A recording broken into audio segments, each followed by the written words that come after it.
My dear students, आप सभी को नमस्कार। तो स्टूडेंट्स, जैसा कि आपने थंबनेल में भी देखा होगा, हम एक आज से सीरीज स्टार्ट करने जा रहे हैं। दिल्ली पुलिस 2020 जो हमारा पेपर हुआ था, तो उसके मैं आपको जितने भी शिफ्ट हुई हैं हमारी, उन सब के मैथ के सॉल्यूशंस मैं आपको यहाँ पर करवाने वाला हूँ यूट्यूब पर। तो मुझे उम्मीद है कि ये वीडियोस आपको पसंद आएंगी और सवालों को किस तरह हम आसानी के साथ सॉल्व कर सकते थे, तो वो आप इस वीडियो से सीखोगे। तो चलिए स्टार्ट करते हैं। आज हम अपना पेपर डिस्कस करने जा रहे हैं 27 नवंबर 2020 का शिफ्ट 1 का पेपर। आप जानते हो कि दिल्ली पुलिस के एग्ज़ाम हमारे 27 नवंबर से स्टार्ट हुए थे, तो उसकी पहली शिफ्ट का पहला पेपर मैंने ले लिया है। मैथ्स के हमारे सभी शिफ्ट में 15 क्वेश्चन थे, तो हर शिफ्ट वाइज मैं आपको पेपर सॉल्व करवाऊंगा। तो चलिए स्टार्ट करते हैं। क्वेश्चन नंबर 1 आपकी स्क्रीन पर है।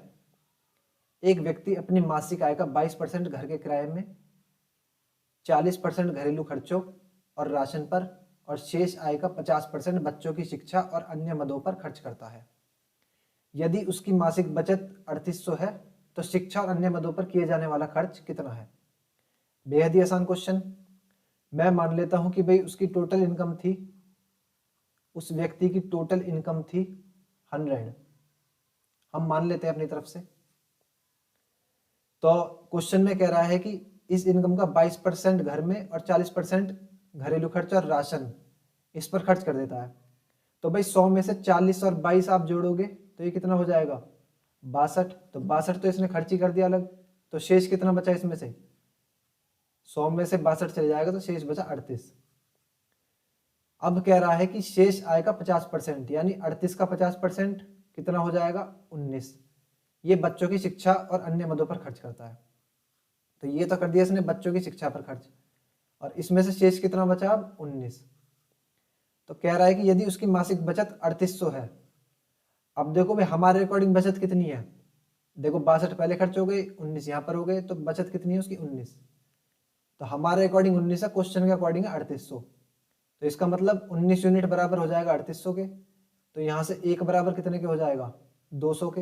एक यूनिट की वैल्यू आ गई 200। अब आपसे कुछ भी चीज पूछेगा तो आप आसानी से निकाल सकते हो। आपसे पूछ रहा है कि तो शिक्षा और अन्य मदों पर किए जाने वाला खर्च कितना है। तो शिक्षा और अन्य मदों पर कितना खर्च कर रहा था? ये कर रहा था यहाँ पर कितना? 19। 19 खर्च कर रहा था ना, 19 यूनिट। तो 19 यूनिट की वैल्यू निकाल लूंगा मैं। तो 19 गुणा 200 कर दूंगा इसमें, तो कितना आ जाएगा? ये 3800। और 3800 ही है मेरा राइट आंसर, ऑप्शन सेकंड। आप देख सकते हैं यहाँ पर। दोस्तों क्वेश्चन नंबर 2 आपकी स्क्रीन पर। 5 मित्रों का औसत मासिक वेतन 62,000 है। भाई 5 दोस्त हैं कोई, तो उनकी एवरेज इनकम दे रखी है हमें 62,000। तो मैं मान लेता हूँ ये 5 दोस्त हैं, इनका एवरेज ये दे रखा है 62,000। तो सम कितना हो जाएगा भाई? एवरेज 62,000, तो सम कितना हो जाएगा? एवरेज का फॉर्मूला आप सभी जानते हैं। एवरेज का फॉर्मूला क्या होता है? Sum of observations upon total number of observation. Average कितना दे रखा है आपको क्वेश्चन में? 62,000। सम मुझे निकालना है, टोटल कितना है? 5। ये इधर जाकर मल्टीप्लाई हो जाएगा, तो ये वैल्यू कितनी आ जाएगी मेरी? सम 310,000। मैंने सम निकाल लिया, क्योंकि मुझे इनकम नहीं पता उनकी कितनी इनकम है, किस आदमी की पर्टिकुलर कितनी इनकम है। सेम हो सकती है, अलग अलग हो सकती है, लेकिन मैंने उन सबकी इनकम का सम मुझे पता है, सम निकाल लिया मैंने कि भाई अगर उन 5 आदमियों की अगर इनकम का मैं सम करूं तो वो 3,10,000 है। अब आगे क्या कह रहा है कि 5 मित्रों में से एक सुरेंद्र की पदोन्नति हो गई है, एक आदमी की उसमें प्रमोशन हो गया है, तो उसके वेतन में वृद्धि हो गई। अब वेतन में वृद्धि हुई है तो औसत में भी वृद्धि हो जाएगी, तो नया औसत हो गया 64,250। तो भाई 5 व्यक्ति हैं ये, तो न्यू एवरेज हो गया 64,250। तो सम कितना हो जाएगा? सम भी चेंज होगा, तो सम में डायरेक्ट लिखता हूं यहाँ पर। सम हो जाएगा मेरा 32,12,50। अब देखो पहले सम कितना था? इतना। अब कितना है? इतना। तो सम में चेंज आ रहा है कुछ, तो सम में जो चेंज आ रहा है किसकी वजह से आ रहा है? सुरेंद्र की वजह से, क्योंकि उसकी इनकम बढ़ गई है। तो देखो यहाँ से यहाँ जाओगे तो चेंज कितना आ रहा है मेरा, इसमें से ये माइनस करोगे आप 32,000 समथिंग में से 31,000 ये जो भी है इसको माइनस करना, तो ये आ जाएगा मेरा कितना, यहाँ पर लिख देता हूँ मैं 11,250, यानी उनके इनकम के सम में 11,250 का चेंज आ रहा है। तो ये चेंज किसकी वजह से आ रहा है, सुरेंद्र की वजह से। तो ये पूछ रहा है कि तो सुरेंद्र के मासिक वेतन में कितनी वृद्धि हुई, तो वृद्धि कितनी हुई भी, जितना चेंज आया, तो चेंज आया इतना तो इतनी वृद्धि हो जाएगी।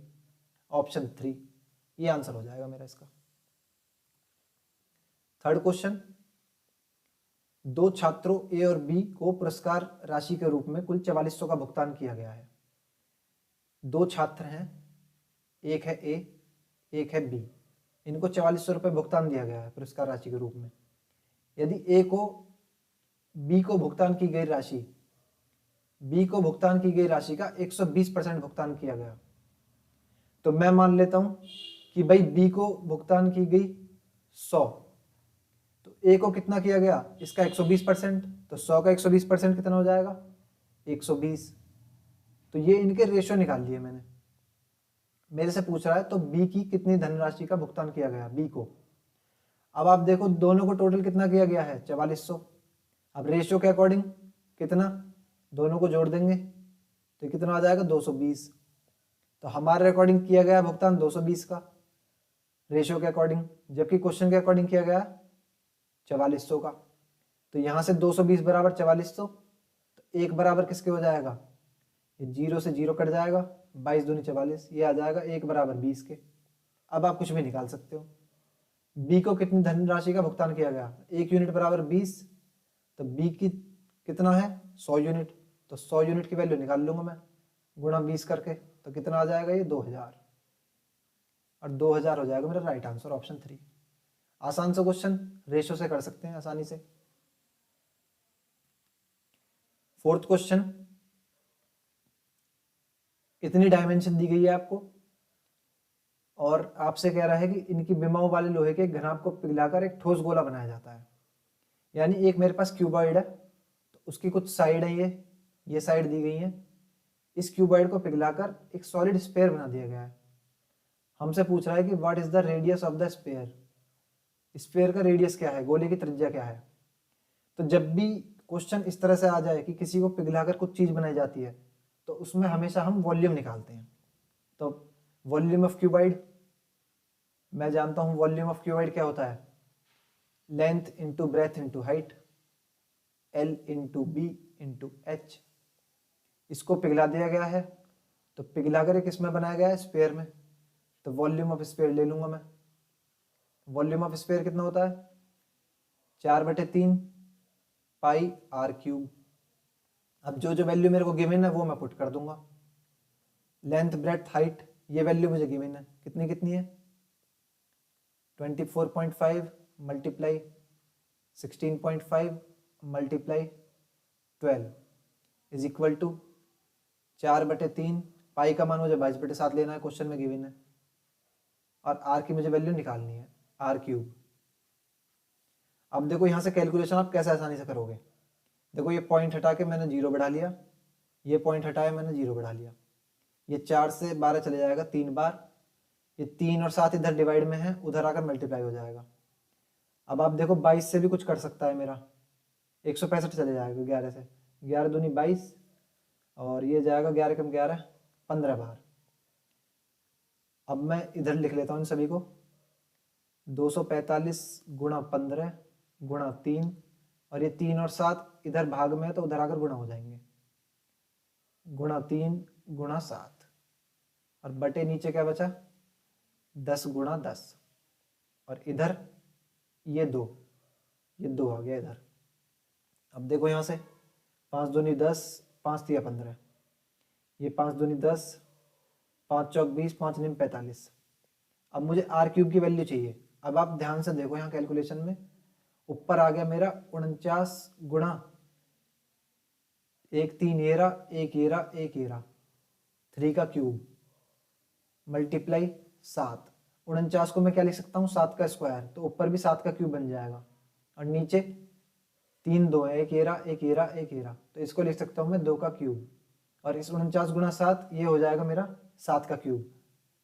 तो उधर मेरे आर क्यूब की वैल्यू चाहिए मुझे। तो आर क्यूब की वैल्यू यहाँ देखो 7 का क्यूब मल्टीप्लाई बाई 3 का क्यूब अपॉन 2 का क्यूब।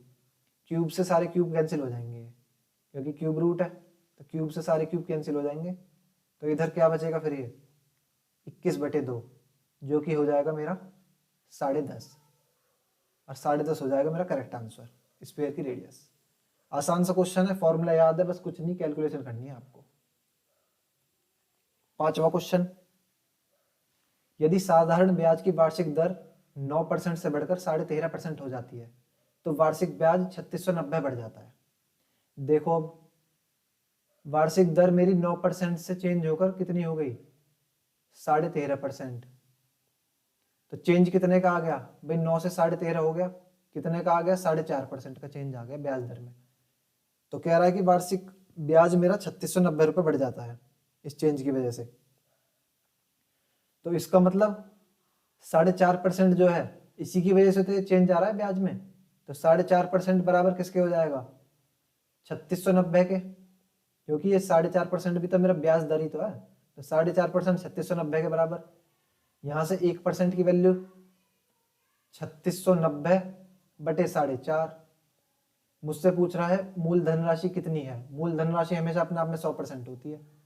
तो 100% की वैल्यू मैं निकाल सकता हूँ यहाँ से, कितनी आ जाएगी, 3690 बटे 4.5 गुणा 100। ये पॉइंट हटा के ऊपर 0 बढ़ जाएगा एक। तो अब ये किससे चले जाएगा, 5 से काट लेता हूँ मैं इसको, 5 निम 45, इसको काटता हूँ मैं, 5 सत्ते 35, 5 तिये 15, 5 अट्ठे 40 और 0। अब ये देखो मेरा 9 से चले जाएगा, हाँ 9 से कट जाएगा ये, तो 9 से काट लो इसको, 8 2 20, 820। तो कितना आ गया, 820 गुणा 100, तो ये आ गया मेरा 82,000। और 82,000 ये मेरे इस क्वेश्चन का करेक्ट आंसर, ऑप्शन 1। आसान क्वेश्चन। क्वेश्चन नंबर 6, वह छोटी से छोटी कौन सी संख्या है जिसे 3432 में जोड़ने पर प्राप्त योगफल 10, 5, 4 और 2 से पूर्णतः विभाजित हो जाए। ये हमारा एलसीएम एचसीएफ का क्वेश्चन है, लेकिन देखो मैं इस क्वेश्चन में कहीं भी एलसीएम कुछ नहीं करूंगा, सीधे इसको ऑप्शन से कर दूंगा मैं। देखो आप सवाल में ध्यान से देखो, मुझे 10 दिखाई दे रहा है। ये कह रहा है कि 3432 में जोड़ने पर जो योगफल बनेगा तो वो 10, 5, 4, 2 इनसे पूर्णतः विभाजित हो जाना चाहिए। अब 10 से कोई संख्या जब भी डिवाइड होगी जब उसकी आखिरी संख्या इकाई अंक 0 हो। तो ऑप्शन देखो आप, 3432 में अगर मैं 10 जोड़ूंगा तो इकाई अंक 2 रह जाएगा, तो 10 से विभाजित नहीं होगा पूर्णतः, तो ये ऑप्शन नहीं हो सकता 10। 5 जोड़ूंगा तो इकाई अंक 7 आएगा, ये भी नहीं हो सकता। 6 जोड़ूंगा तो 7 आएगा, ये भी नहीं हो सकता। बचा केवल ऑप्शन 1, यही मेरा आंसर हो जाएगा। सेटिस्फाई करके भी देख सकते हो आप। 3432 में आप 8 को जोड़ोगे तो इकाई अंक मेरा 0 आ गया, इकाई अंक मेरा 0 आ जाएगा। ये आगे का मुझे चेक करने की जरूरत भी नहीं है, इकाई अंक 0 आ गया तो इसका मतलब ये 10 से भी विभाजित हो जाएगा। अब क्वेश्चन में यही कह रहा है कि योगफल 10, 5, 4 और 2 से विभाजित होना चाहिए, तो 10 से विभाजित हो गया, इसका मतलब सभी से हो जाएगा ये। तो इसलिए इस क्वेश्चन का आंसर आ जाएगा मेरा ऑप्शन 3। 7वां क्वेश्चन, एक वस्तु के अंकित मूल्य पर 15%, 20 और 18 की 3 क्रमिक छूट देने के बाद उसे 2230.4 में बेचा जाता है। उस वस्तु का अंकित मूल्य क्या है। देखो इस सवाल को कैसे करेंगे, 2-3 मेथड से कर सकते हो, लेकिन मैं देखो आपको कौन सा मेथड बताऊंगा। 15% क्या होता है हमारा, 15% का मतलब होता है 3/20। तो इसका मतलब अगर 20 मेरा अंकित मूल्य है तो 20 में से 3 घटा दूंगा तो 17 क्या आ जाएगा मेरा सेलिंग प्राइस। तो देखो मार्क प्राइस, सेलिंग प्राइस, अगर मार्क प्राइस 20 है तो छूट दी उसकी 3 की छूट दे दी तो सेलिंग प्राइस कितना हो गया 17। अब आप यहाँ से परसेंटेज के अकॉर्डिंग भी देख सकते हो कि 3 की छूट दी 20 पर तो कितने परसेंट हो जाएगी, वो 15% ही हो जाएगी। तो 15% को मैंने इस तरह से लिख दिया, रेशो में लिख दिया मैंने। अगला क्या है 20%, 20% का मतलब होता है 1/5। तो यानी कोई चीज 5 की है उस पर 1 की छूट दी तो वो कितने की होगी 4 की। 18% ये क्या हो जाएगा मेरा 9/50। इसका मतलब कोई चीज मेरी 50 की है उस पर 9 की छूट दी तो वो हो जाएगी मेरी 41 की। अब इनकी मल्टीप्लाई कर लोगे आप तो ये कितना हो जाएगा, 1000 गुणा 5, 5000। मार्क प्राइस आ गया 5000, और सेलिंग प्राइस की मल्टीप्लाई करोगे आप तो मल्टीप्लाई करके देखो सेलिंग प्राइस कितना आ जाएगा, ये आएगा 2788। तो देखो मार्क प्राइस हमारे अकॉर्डिंग आ गया 5000 और सेलिंग प्राइस आ गया 2788। अब आप देखो अंतर कितने का आ रहा है, अंतर से मुझे मतलब नहीं है, मेरे से क्या पूछ रहा है, उस वस्तु का अंकित मूल्य क्या है, मार्क प्राइस बताना है मुझे। तो देखो सेलिंग प्राइस हमारे अकॉर्डिंग आया 2788, जबकि क्वेश्चन के अकॉर्डिंग कितना है 2230.4। तो इसकी वैल्यू कितनी दे रखी है 2230.4। अब यहां से आगे मैं ऊपर कर देता हूं यहाँ पर, तो एक यूनिट की वैल्यू कितनी हो जाएगी 2230.4 बटे 2788। मुझे किसकी चाहिए वैल्यू 5000 यूनिट की, तो 5000 यूनिट की वैल्यू चाहिए तो गुणा 5000 कर दूंगा। अब यहाँ से कुछ नहीं कैलकुलेशन करनी है, सिंपल ये पॉइंट हटा के 0 काट दो, ये 4 से चले जाएगा, 4 सिंह 24, 9 7, ये 5 5 7 6, ये चलेगा।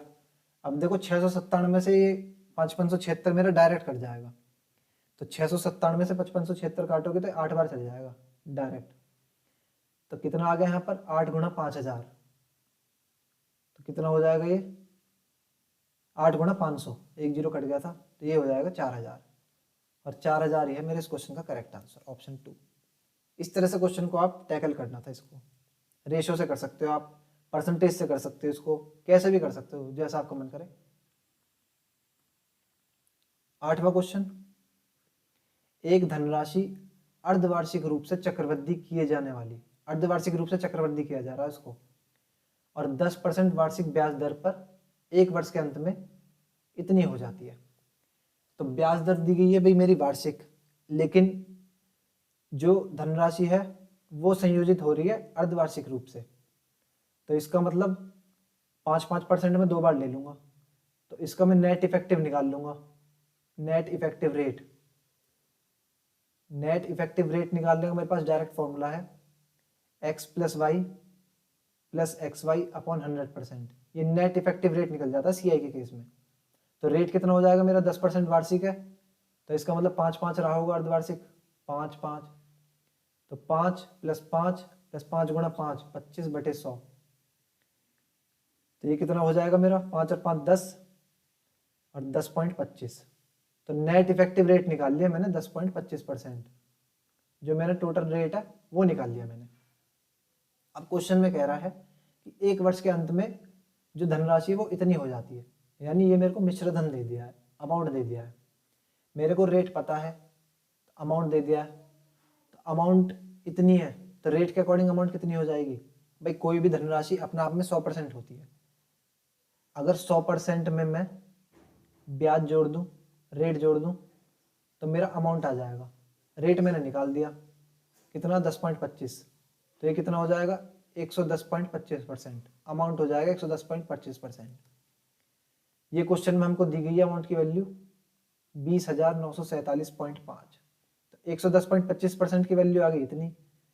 यहाँ से 1% की वैल्यू कितनी हो जाएगी 20,94,7.5 बटे 110.25, ये 1 यूनिट की वैल्यू आ गई।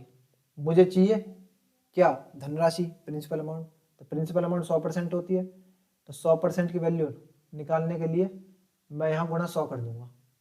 तो मैं इसको सॉल्व नहीं कर रहा अभी, इसको मैं ऐसे ही लेकर उठा चलूंगा। ये आगे मेरी प्रिंसिपल अमाउंट। अब क्वेश्चन पढ़ो आप आगे क्या कह रहा है। फिर कह रहा है कि उसी धनराशि मैंने निकाल ली, पर पहले की तिगुनी ब्याज दर पर 22/5 वर्षों में प्राप्त होने वाला साधारण ब्याज कितना है। अब यहां से आगे मैं यहां पर सॉल्व करके दिखाता हूं आपको।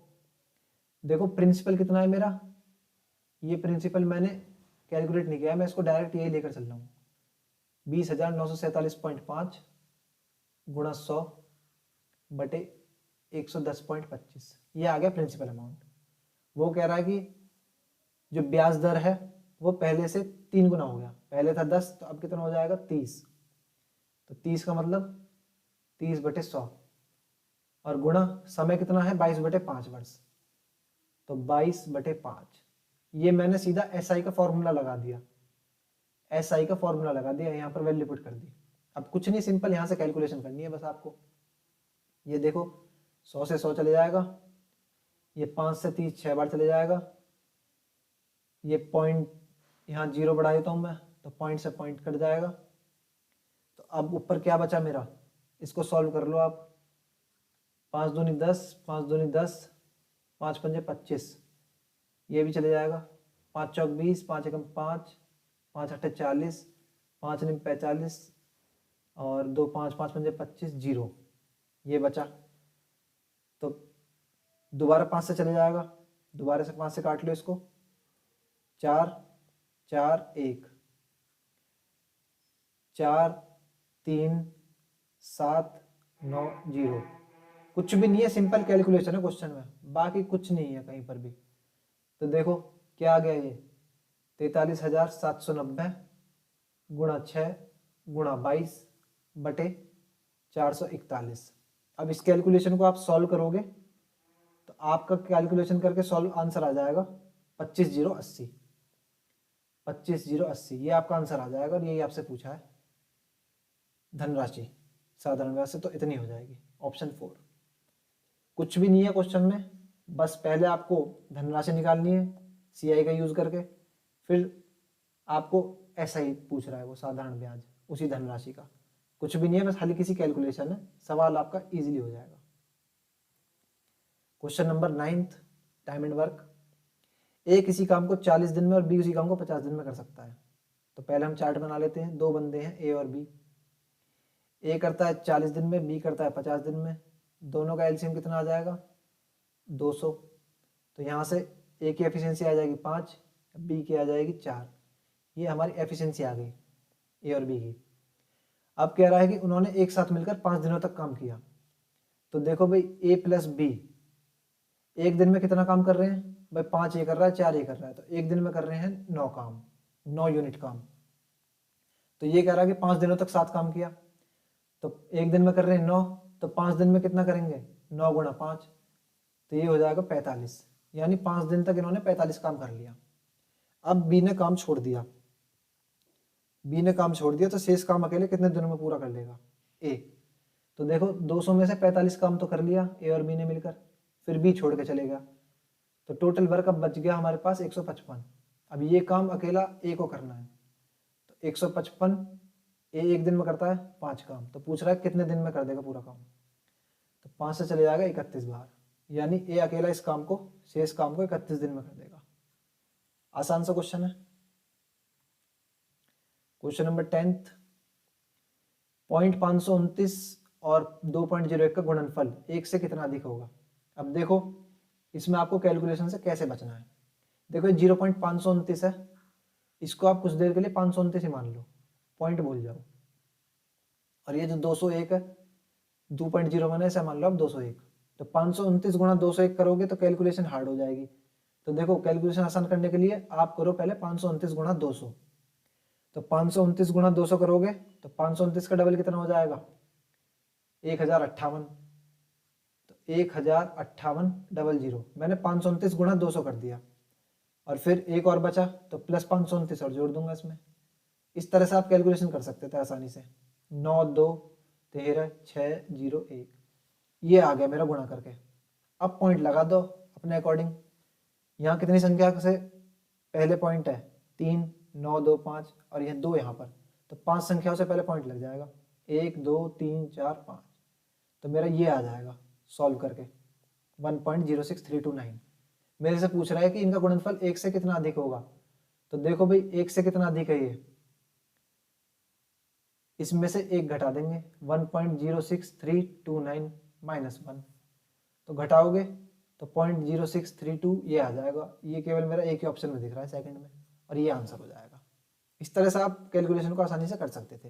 ये 201 है, इस 201 को आप 200 मान लो, तो 529 गुणा 200 आसानी से कर सकते हो, प्लस 529 जोड़ दो उसमें, तो आंसर ये आ जाएगा। फिर ये 1 से मेरा इतना ज़्यादा है, और ऑप्शन सेकंड आ जाएगा आंसर। आइए 11वें क्वेश्चन देखते हैं। ये मेरा बढ़िया क्वेश्चन पूछा है। इसमें दोस्तों थोड़ा सा चेंज कर लेना, थोड़ी सी मिस्टेक हो गई है, ये 2 नहीं है, यहाँ पर जेड है, ये जेड है, जेड कर लेना इसको, हिंदी में भी चेंज कर लेना, जेड जेड है ये। अब देखो आपको ये रेशियो दिए गए हैं, तो आपसे पूछ रहा है 5w minus 3x minus Z ratio 3w की वैल्यू। तो देखो अगर मैं पहले और दूसरे रेशियो को ऐड कर देता हूँ तो मुझे कुछ ना कुछ वैल्यू मिल जाएगी यहाँ से, या फिर मैं कुछ ऐसा ऐड करूँगा कि जिससे मेरी एक वैल्यू कट जाए। तो आप पहले दूसरे को ना करके आप पहले और तीसरे को ऐड कर लो, सबसे पहले पहले और तीसरे रेशियो को ऐड कर लो, तो देखो वहाँ से क्या मिल जाएगा मुझे, x plus Y minus Z, पहला वाला रेशियो ले लिया और तीसरा ले रहा हूँ 2x plus Z minus W. मैं कह रहा हूँ कि इनको आप ऐड कर लो, तो ये कितना दे रखा है 2, ये कितना दे रखा है 1, रेशियो दे रखे हैं ना, ये रहा 2 ये रहा 1, तो इसको ऐड करोगे तो देखो प्लस का जेड माइनस का जेड कैंसिल, तो क्या बचा x और 2x, ये हो जाएगा 3x plus Y minus W, ये बराबर हो जाएगा 3 के, 3 के आ गए, 2 और 1 3। अब आप ध्यान से देखो आपको रेशियो 3 दिया गया है, 3, तो 3 की वैल्यू मेरी ये आ गई, तो मैं 3 की जगह इसको पुट कर सकता हूँ। तो देखो 3 मेरा किसके बराबर है वैसे रेशियो के अकॉर्डिंग, इस बीच वाले के, क्योंकि बीच में ये है बीच में ये है। तो यहाँ से देखो y minus Z plus 2w ये बराबर 3 के हो जाएगा, 3 की जगह मैं ये ले रहा हूँ क्योंकि मेरी ये वैल्यू आ गई, बराबर 3x plus Y minus W. अब देखो आप यहाँ ध्यान से क्या हो जाएगा, इक्वल टू में अगर दो संख्याएं हैं तो सेम संख्याएं दोनों साइड हो तो कट जाती हैं, y से y कैंसिल, तो ये मेरा माइनस जेड है, मैं इक्वल टू के लेफ्ट हैंड साइड पर ले आता हूँ सभी को, तो माइनस जेड ये इधर एज इट इज, प्लस का 2w माइनस का w ये इधर आकर हो जाएगा प्लस का, तो ये हो जाएगा प्लस का 3w, और क्या बचा ये 3x इधर प्लस का है तो इधर आकर ये हो जाएगा माइनस, माइनस 3x, यहाँ बच गया 0। अब अगर मैं इसमें से माइनस कॉमन ले लेता हूँ तो मेरे सभी के साइन चेंज हो जाएंगे, या फिर माइनस कॉमन लेने की जरूरत नहीं है, मैं ऊपर वाली फॉर्म में लिख लेता हूँ, इसको मैं क्या लिख सकता हूँ 3w minus 3x minus Z, मैंने इसी को ऐसे चेंज करके लिख दिया, इज इक्वल टू 0। अब आप ध्यान से देखो क्वेश्चन में आपको क्या दे रखा है 3x minus Z, 3x minus Z ये आ गया मेरे पास, 3x माइनस जेड आ गया, तो 3x माइनस जेड की वैल्यू कितनी हो जाएगी, अगर मैं इस 3w को इधर ले जाऊं तो ये प्लस हो जाएगा, तो 3x माइनस जेड की वैल्यू यहाँ से कितनी आ जाएगी 3w, तो यानी मैं इस 3x माइनस जेड की जगह 3w पुट कर सकता हूँ। तो अब क्वेश्चन में देखो यहाँ पर इसमें 5w माइनस ये 3x माइनस जेड की जगह मैंने लिख दिया 3w और अनुपात 3w, इसकी वैल्यू बतानी है मुझे, 5w में से 3w गए, ये बचा 2w अनुपात 3w, w दोनों साइड कैंसिल, तो अनुपात कितना आ गया 2 अनुपात 3, और यही है मेरा आंसर, ऑप्शन सेकंड। अच्छा क्वेश्चन था ये रेशियो का। आइए दोस्तों अगला क्वेश्चन देखते हैं 11वां। दो संख्याओं का गुणनफल है 9216। भाई दो संख्याओं का गुणनफल है तो मैं मान लेता हूं कि let the numbers are A and B, A और बी मान लिए मैंने दो नंबर, तो ये क्या हो जाएगा a into B is equal to 9216, ये मुझे गिवन है, इसको मान लिया इक्वेशन फर्स्ट, दोनों को गुणनफल दे रखा है, क्लियर। अब देखो फिर कह रहा है कि जब बड़ी संख्या को छोटी संख्या से विभाजित किया जाता है तो भागफल 16 और शेषफल 0 प्राप्त होता है। तो मैं मान लेता हूं कि b मेरी बड़ी संख्या है, a मान लो आप, तो अगर b से इसको डिवाइड करता हूं तो भागफल 16 बचेगा और रिमाइंडर बचता है 0। तो इसका मतलब क्या लिख सकता हूं मैं इसको, एक फॉर्मूला होता है मेरा dividend is equal to divisor into quotient plus remainder, तो मैं इस फॉर्मूले का यूज करके लिख सकता हूं इसको। तो डिविडेंड कितना है a, तो a बराबर 16b, रिमाइंडर मेरा 0 प्लस 0 करोगे तो कोई अंतर नहीं पड़ेगा, तो a बराबर 16b लिख दिया मैंने। अब इस a की वैल्यू को मैं इक्वेशन 1 में पुट कर सकता हूँ यहाँ पर। तो देखो पुट कर देता हूँ, यहाँ से करता हूँ मैं आगे, क्या होगा फिर a की जगह लिख दिया 16b इंटू बी मेरा ऑलरेडी है इज इक्वल टू 9216। तो ये कितना हो जाएगा, बी स्क्वायर बराबर 9216 बटे 16, ये 16 से काटोगे तो 576 आ जाएगा। तो बी स्क्वायर की वैल्यू आ गई 576। अब 576 का वर्गमूल मुझे पता है कितना हो जाता है, ये हो जाता है 24। तो बी की वैल्यू आ गई मेरी 24। अब बी की वैल्यू 24 पता चल गई, तो बी की वैल्यू आप कहीं भी पुट कर दो, चाहे इक्वेशन 1 में चाहे इसमें। तो मैं बी की वैल्यू को इसमें पुट कर देता हूँ, तो यहाँ से ए की वैल्यू आ जाएगी। तो 16 गुणा 24 करूँगा तो ये आ जाएगा 384, 384। तो मेरा ए का मान भी आ गया और बी का मान भी आ गया। अब मेरे से पूछ रहा है कि उन संख्याओं के बीच का अंतर क्या है, तो अंतर निकाल लो। अब 384 और 24 के बीच का अंतर कितना आ जाएगा, 360, और 360 ही है मेरा करेक्ट आंसर, ऑप्शन ए। आसान क्वेश्चन था, बिना फॉर्मूले के देखो इस तरह से कर सकते हैं हम इसको।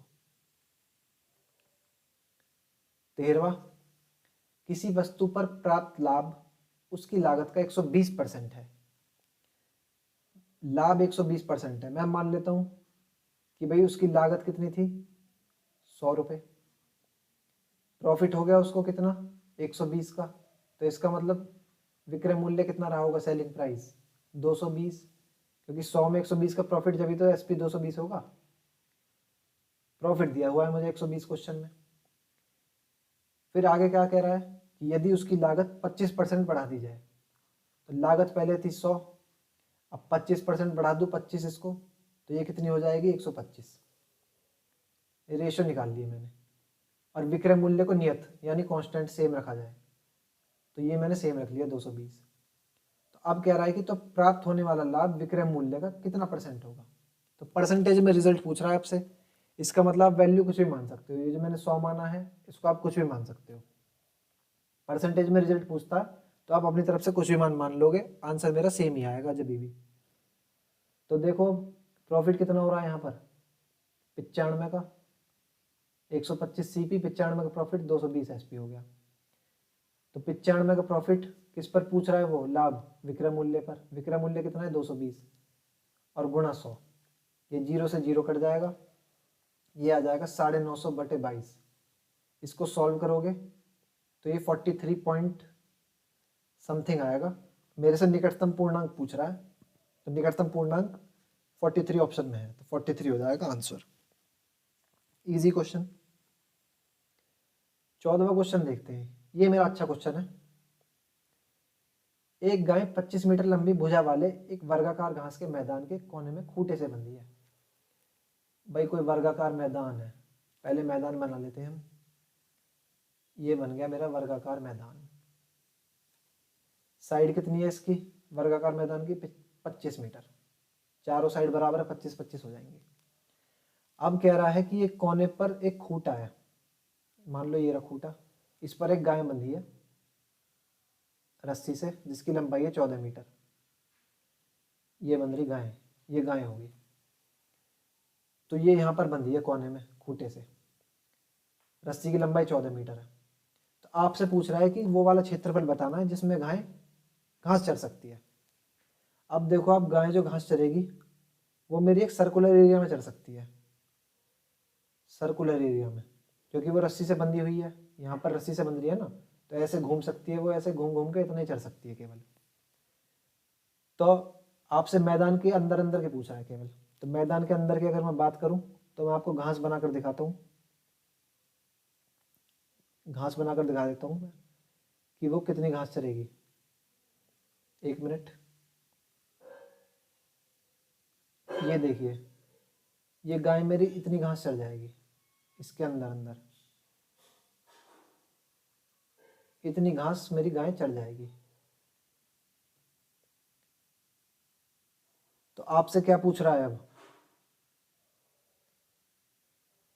आपसे पूछ रहा है कि जितना गाय घास चर सकती है उसका एरिया बताना है, यानी ये जो हरा वाला ग्रीन वाला एरिया है अंदर अंदर का, ये एरिया बताना है आपको कि कितना एरिया है ये। तो आप देखोगे ध्यान से, तो ये मेरा क्या बन रहा है, एक सर्कल का चौथाई भाग है।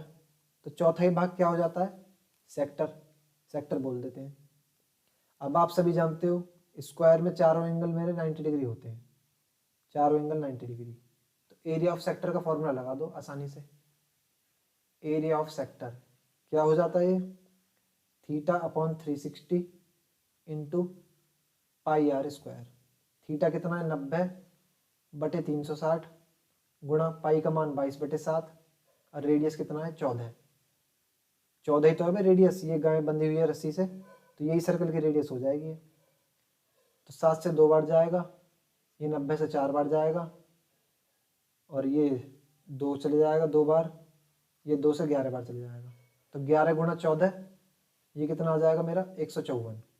तो यानी कि जो वो गाय घास चर सकती है जिस एरिया में, उसका एरिया है 154 मीटर स्क्वायर। ऑप्शन 4 ये मेरा आंसर हो जाएगा। इस तरह से इस क्वेश्चन को आपको टैकल करना था। बहुत ही बढ़िया क्वेश्चन है, बार बार एग्जाम्स में इस क्वेश्चन को घुमा घुमा कर पूछते रहते हैं, तो ये आप ध्यान रखेंगे। 15वां क्वेश्चन देखते हैं। ये देखो, ये भी बढ़िया क्वेश्चन है। एक महिला को मंदिर तक पैदल जाने और वहां से सवारी से वापस आने में 3 घंटे 20 मिनट का समय लगता है। मैं मान लेता हूं कि भाई ये रहा कोई मंदिर, ये मंदिर बना दिया, ये बन गया मंदिर। अब यहां से एक महिला जा रही है, अपने घर से आती है, एक महिला आती है अपने घर से, तो एक तरफ से पैदल जाती है। मान लो एक मंदिर जा रही है यहाँ से पैदल, और यहाँ पर दर्शन करके फिर अपने घर के लिए इसको यहाँ से सवारी मिल जाती है। घर से तो पैदल आई, लेकिन मंदिर से इसको यहाँ पर सवारी मिल गई, तो सवारी में बैठकर आ गई है। तो इसको टोटल टाइम लगा इसने इस जर्नी में 3 घंटे 20 मिनट का। अब 3 घंटे 20 मिनट को अगर मिनट में चेंज करूं तो क्या लिख सकता हूं मैं, 200 मिनट। क्लियर। फिर कह रहा है कि यदि वह दोनों ओर के लिए सवारी का प्रयोग करे, तो देखो सेम ही चीज मैं नीचे बना देता हूं।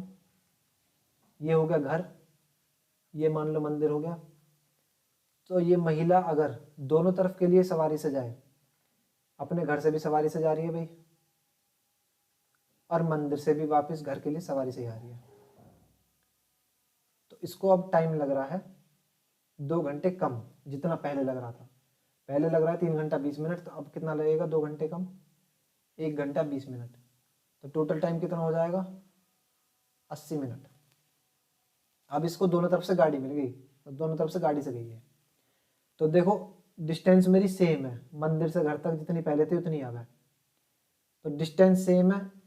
इसका मतलब जो गाड़ी की स्पीड है जिस सवारी से जा रही है वो सेम रही होगी। तो 40 मिनट इसको जाने में लगे होंगे और 40 ही मिनट इसको आने में लगे होंगे, क्योंकि टोटल टाइम लग रहा है 80 मिनट। ये बात क्लियर।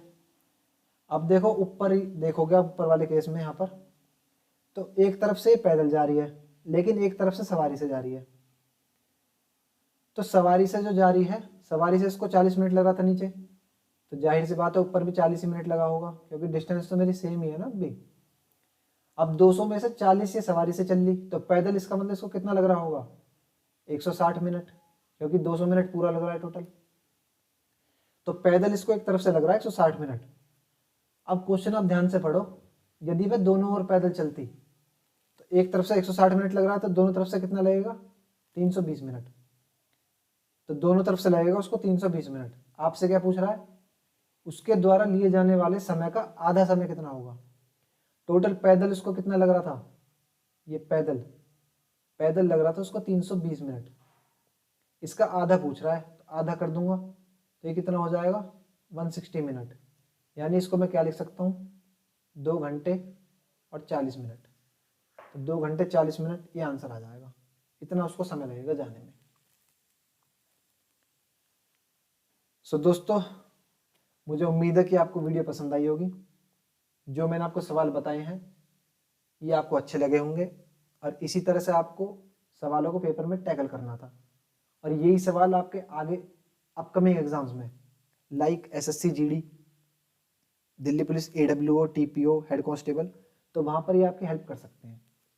तो अगर आपको वीडियो अच्छी लगी तो लाइक करना, और साथ ही हमारे चैनल को सब्सक्राइब करना, क्योंकि ये सीरीज हमने चालू कर दी है प्रीवियस ईयर पेपर को सॉल्व करने वाली, इसको हम कंटिन्यू रखेंगे।